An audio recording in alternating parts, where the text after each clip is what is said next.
E aí, pessoal? Hoje o nosso papo é sobre uma daquelas emergências médicas que tiram o sono de qualquer um na área da saúde, o pneumotórax. Sabe, o famoso pulmão colapsado?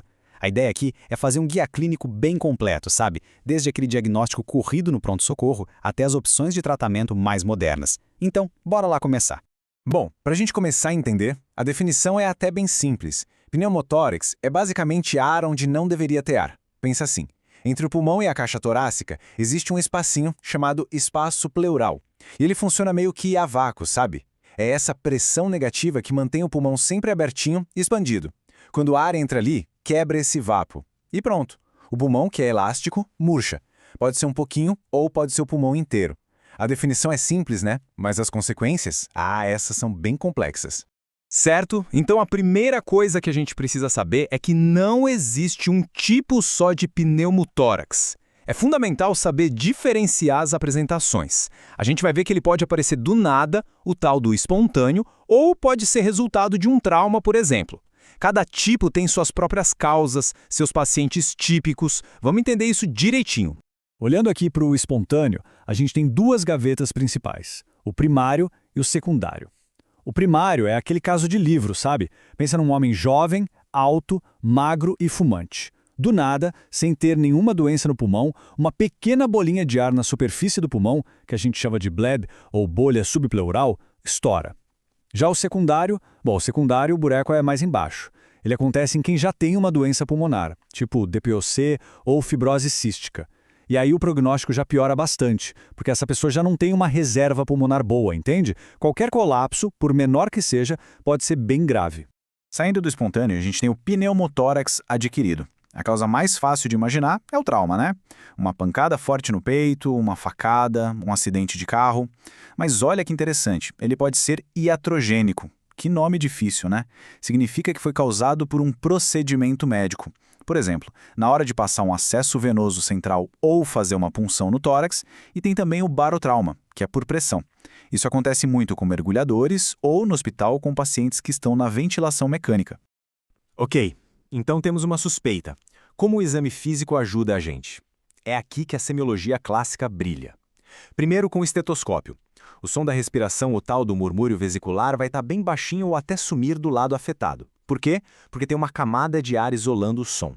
Depois, a gente percute, dá umas batidinhas no tórax. O som vai ser hipertimpânico, é como bater num tambor, bem oco. O frêmito, que é a vibração que a gente sente quando a pessoa fala, também diminui. E claro, a expansão do tórax daquele lado fica menor. Esses são sinais que fazem a gente pensar, opa, tem ar onde não devia ter. Beleza, o exame físico levantou uma bandeira vermelha gigante. E agora? Agora a gente precisa confirmar essa suspeita com o exame de imagem. E aqui temos desde o clássico dos clássicos, o raio-x, até ferramentas super ágeis para emergência como o ultrassom. E aqui está a imagem de livro didático de um pneumotórax no raio-x. O que a gente está procurando? Olha bem para essa linha branquinha e fininha aqui.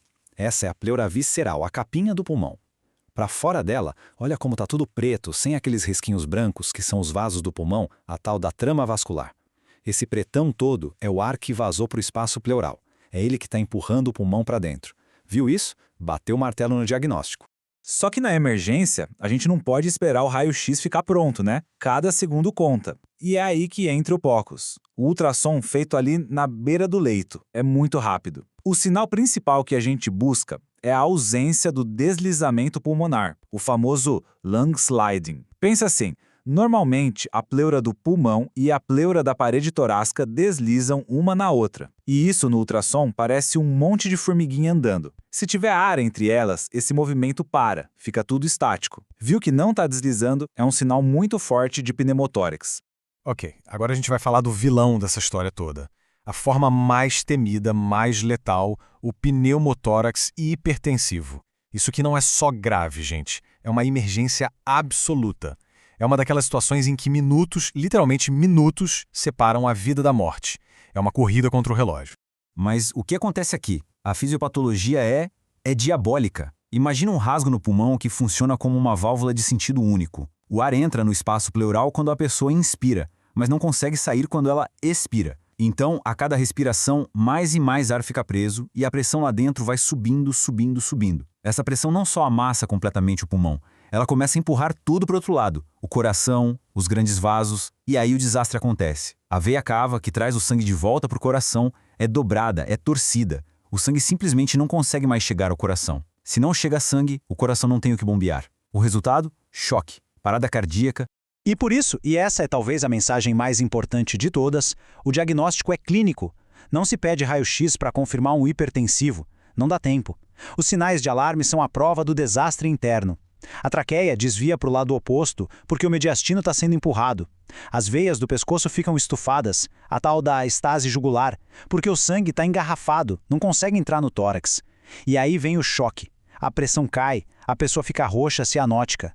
É o corpo gritando que o coração parou de receber sangue. Encontrou esse cenário? Não pense duas vezes. Haja. Essa frase aqui resume tudo. É exatamente isso. Diante de uma emergência dessas, a gente não pode perder tempo. Não existe vou só esperar mais um pouquinho, vou pedir um exame. Cada segundo de hesitação é um passo mais perto do fim. A ação precisa ser imediata para preservar a vida. Ponto final.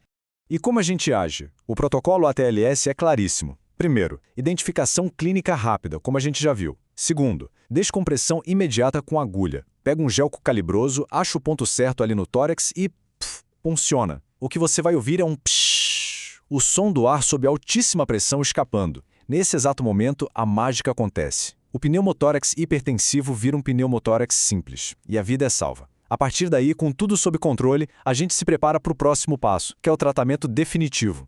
Muito bem, passado o susto, com o paciente estabilizado, o foco muda.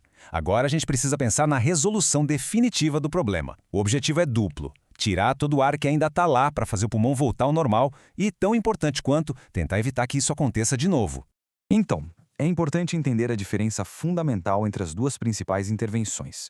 A descompressão com agulha, como a gente viu, é uma medida heróica, temporária. É uma ponte para tirar o paciente do perigo imediato. Já a drenagem torácica, que é passar um dreno no tórax, é o tratamento definitivo na maioria dos casos. O dreno fica lá ativando o ar de forma contínua até o pulmão colar de novo na parede e cicatrizar. Mas e quando nem o dreno resolve ou quando o problema volta a acontecer? Aí a conversa muda para a cirurgia. As indicações são bem precisas. Se o pneumotórax volta do mesmo lado, se o pulmão simplesmente não expande com o dreno, ou em pessoas com profissões de risco, tipo pilotos e mergulhadores, que não podem nem sonhar em ter isso de novo. Na cirurgia, a gente tira aquelas bolhas problemáticas e faz um procedimento chamado pleurodese, que, de forma bem simples, é como colar o pulmão na parede torácica para acabar com aquele espaço pleural. E claro que a tecnologia continua evoluindo, né? Hoje em dia a gente já tem sistemas de drenagem torácica digitais que controlam a pressão de forma super precisa, otimizando a recuperação. E o POCUS, aquele ultrassom que a gente usou para o diagnóstico, também volta aqui. A gente usa ele para acompanhar a reexpansão do pulmão em tempo real, sem precisar de um monte de raio-x. Tudo isso se traduz em diagnósticos mais certeiros, tratamentos mais seguros e, no final das contas, melhores resultados. Para fechar, fica essa provocação. A gente viu uma evolução enorme, né, do exame físico com as mãos e o estetoscópio até sistemas digitais super avançados. A pergunta que fica no ar é: o que vem por aí? Será que o próximo passo está na genética para identificar quem tem risco? Em cirurgias ainda menos invasivas? A busca por melhorar o cuidado com certeza não para. Valeu por acompanhar a gente nessa jornada.